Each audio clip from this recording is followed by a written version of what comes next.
Possession of child pornography is one of the most serious felony offenses under Florida law.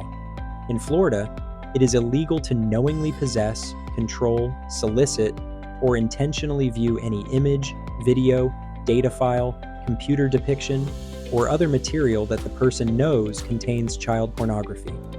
These cases often involve computers, phones, tablets, cloud storage accounts, social media accounts, text messages, file sharing programs, and other forms of digital evidence. But the state has to prove more than the fact that a file existed on a device. To convict someone of possession of child pornography, prosecutors must prove beyond a reasonable doubt that the person knowingly possessed, controlled, solicited, or intentionally viewed the material, and that the person knew the material contained child pornography. That issue of knowledge is often one of the most important parts of the case. Digital evidence can be complicated. Files may be automatically downloaded. They may be stored in temporary internet folders. They may be cached by a browser.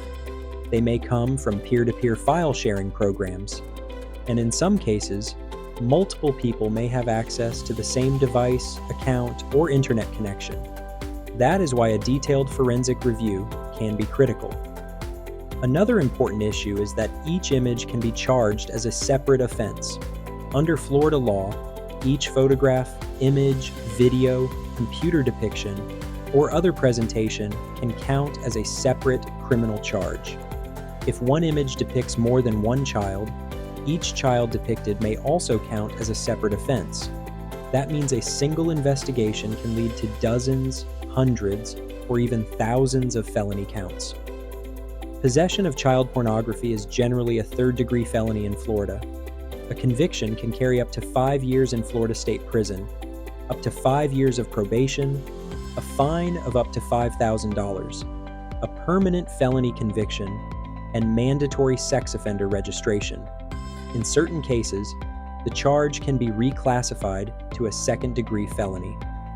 Under Florida law, reclassification may apply if the person possesses 10 or more images, and at least one image involves certain aggravating content which is listed under the statute.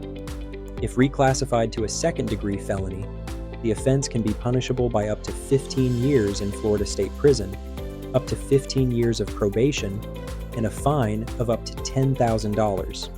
A conviction can also trigger Florida's sex offender registration requirements. That can require a person to report residential addresses, temporary residences, employment information, vehicles, phone numbers, internet identifiers, photographs, and fingerprints.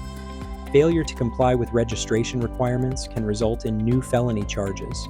Possible defenses depend on the facts of the case, but may include lack of knowing possession, illegal search and seizure, problems with the search warrant, multiple users having access to the device, flaws in the forensic evidence, chain of custody issues, or violations of constitutional rights. These investigations often begin long before an arrest is made. Law enforcement may seize electronic devices, examine online accounts, and conduct forensic reviews for months before charges are formally filed. That is why early intervention matters. If you have been arrested, contacted by law enforcement, or believe you may be under investigation for possession of child pornography in Tampa or Hillsborough County, contact Hunt Law today at 813-787-4849 for a free and confidential consultation.